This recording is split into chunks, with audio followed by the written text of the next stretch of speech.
It happens every morning, and it frightens you, even if you would never admit it out loud. You open your eyes, you swing your legs to the edge of the bed, you take that first breath of the day, and before you have even stood up, something thick and stubborn is sitting in the back of your throat. It feels like a wet rope. It feels heavy. Clear your throat once, clear it again, maybe a third time, and for a moment that deep, tightening panic rises in your chest, the same panic that whispers a terrifying question you do not want to answer. What if today is the day it does not clear? What if today is the day you choke? What if today is the day you are rushed to the emergency room, and the next chapter of your life is decided for you by a surgeon you have never met, in a corridor that smells like antiseptic and regret? I want you to hear me clearly. That moment of fear is not weakness. It is your body sending you a message. And over the next few minutes, I am going to help you decode that message, because the truth is this: the thick, daily mucus clogging your throat is not random. It is not just aging. It is a signal, a warning light on the dashboard of your body, and it is pointing toward a handful of foods that you have likely been told are healthy, foods that you have been eating faithfully for decades, foods that are quietly turning your throat into a damp, congested trap. And once you understand the simple science of why this happens, you will never look at your breakfast table the same way again. By the time we finish here, you will have a 3-step morning blueprint, plus a secret 4th step I will keep until the end, that together can restore the clear, calm, dignified breathing you deserve. When we reach that 4th piece of the puzzle, you will see why thousands of seniors just like you have joined our community by subscribing, so they never miss these weekly blueprints that keep them out of hospital beds and in their own homes. Let us begin with the crisis. Let us begin with what mucus actually is, because most people see mucus as the enemy. It is not. Mucus is your body's loyal security guard. Imagine your throat as a quiet hallway in a fine old house.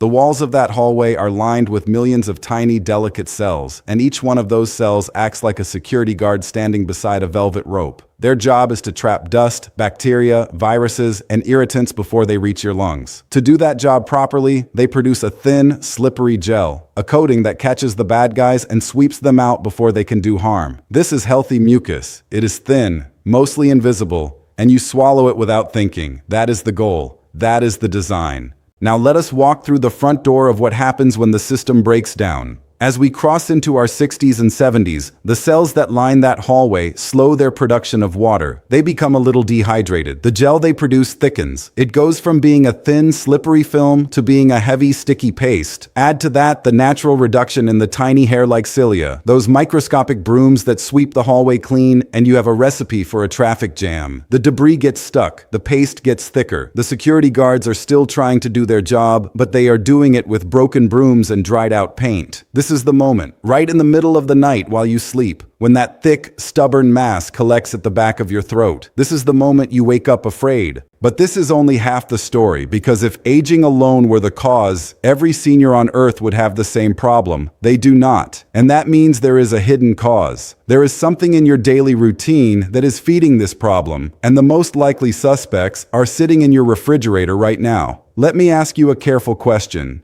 When you sit down to breakfast, what do you reach for first? Is it a warm bowl of oatmeal with a generous pour of milk? Is it a daily yogurt you were told would protect your bones? Is it a slice of cheese on your toast? Is it that evening glass of milk you have treated as a sleep aid for the last 30 years? If any of those answers made you nod, I need you to lean in. This is the part of the conversation that matters most. When you understand how dairy interacts with the lining of your throat, you will see why avoiding a few hidden ingredients can change how your mornings feel forever. Dairy, in certain forms, does something peculiar inside the hallways of your body. It contains a protein called casein. In a young digestive system, casein breaks down cleanly, almost like cracking an egg and watching the yolk slide out smooth and easy. In an aging digestive system, that same casein behaves differently. It clumps, it becomes sticky, and as it passes through the lining of your stomach and the lining of your esophagus, it leaves behind a thin, tacky residue that your mucus-producing cells interpret as a threat. They respond by producing more mucus. They thicken the gel. They send reinforcements to the hallway. And now, instead of one thin coat of protection, you have 5 coats, and your throat feels like it is lined with wet cement.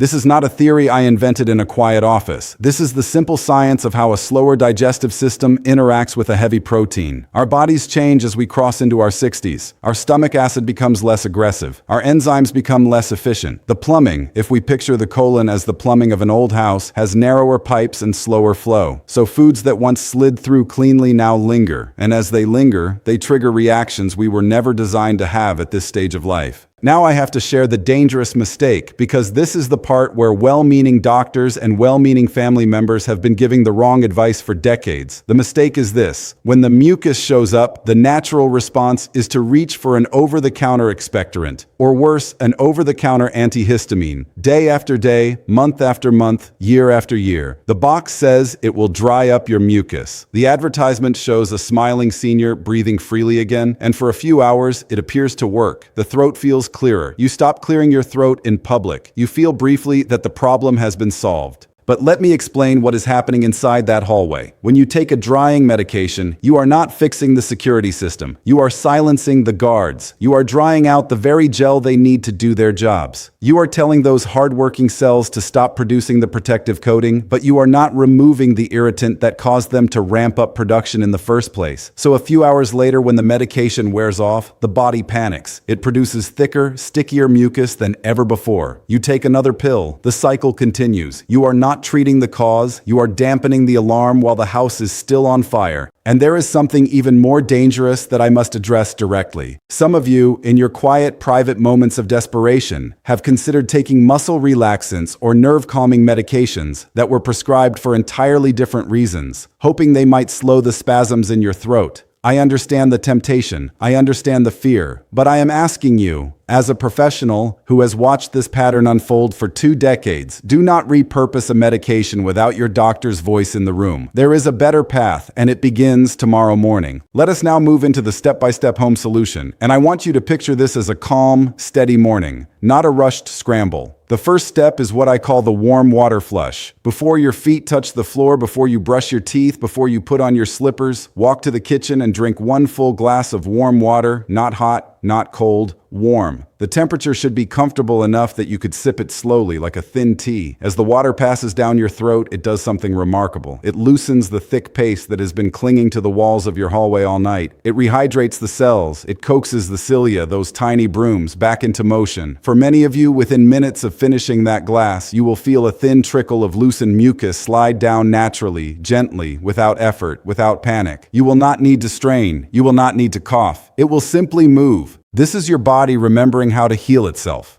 This is what we mean when we say restoring function rather than suppressing symptoms.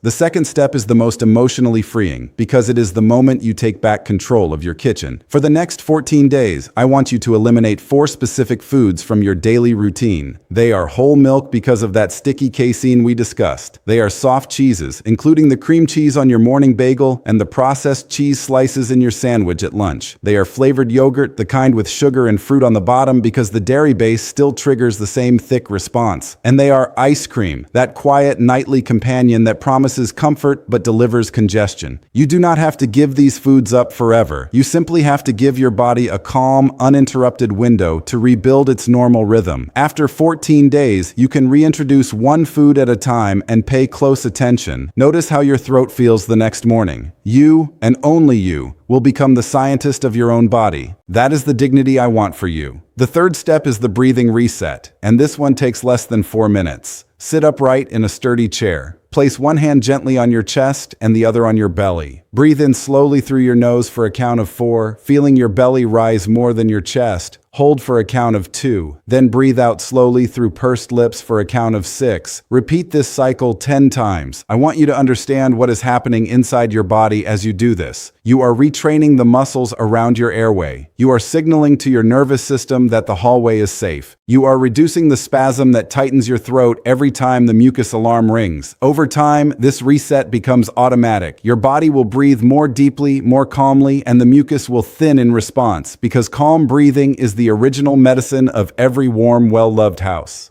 When you understand how 3 small morning choices can transform the entire tone of your throat and your day, you will see why thousands of seniors just like you have joined our community by subscribing, so they can keep every future blueprint within easy reach and stay ahead of the small problems before they become big emergencies. Now we arrive at the secret 4th step, and I want to slow down here because this is the one I promised you at the beginning, and it is, in many ways, the most important one of all. The 4th step has nothing to do with food and nothing to do with medication. The 4th step is what I call the power of vertical position after dinner. Too many of us, out of habit, out of comfort, out of the simple pleasure of a long day finally being done, eat our evening meal and then lie down on the couch or recline in our favorite chair or head straight to bed within an hour of finishing dinner. And here is what happens in that quiet hour. The stomach is still working. The esophagus, which sits just behind the throat like a soft, slow drain pipe, is still pushing food downward. But when we lie flat, gravity stops helping. The stomach contents, mixed with the natural acid that breaks down our food, can creep upward, silently, into the lower part of the throat.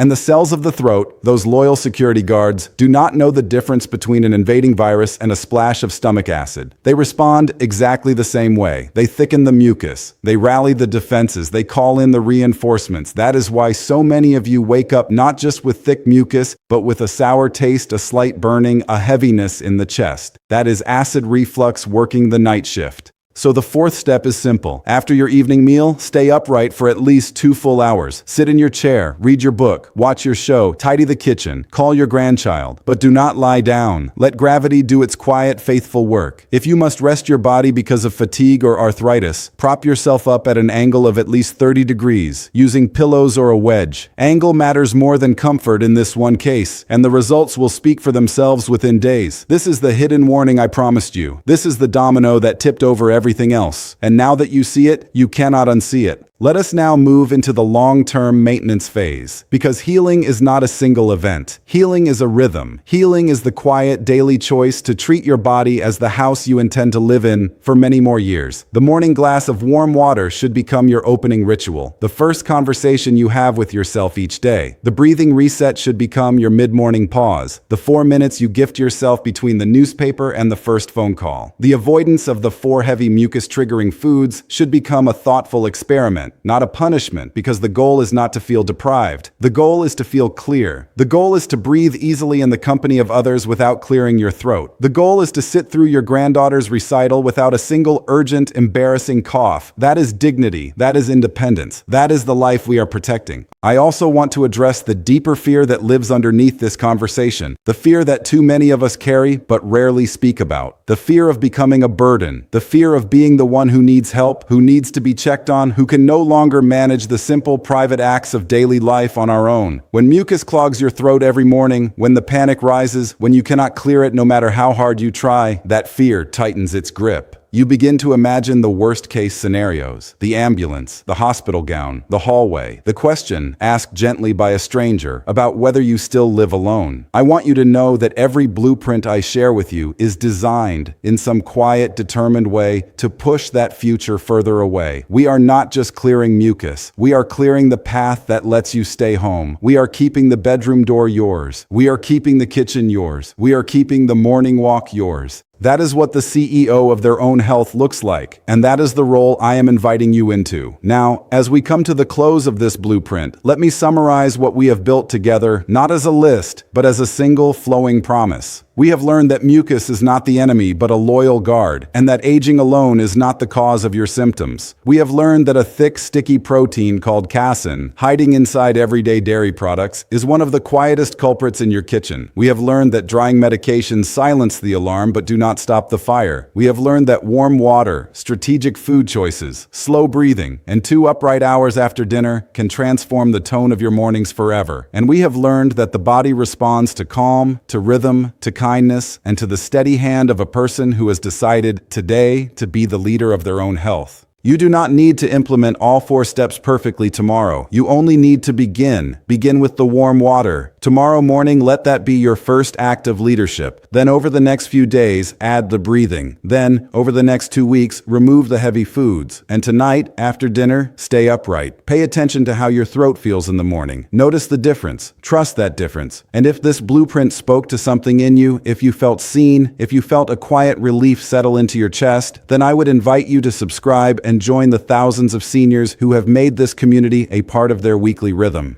We publish these blueprints every week, designed by specialists, written for you, and crafted to keep you safe, clear, and home where you belong. Your body has been sending you a message. Today you answered, that is the first step of a long, dignified, and independent future.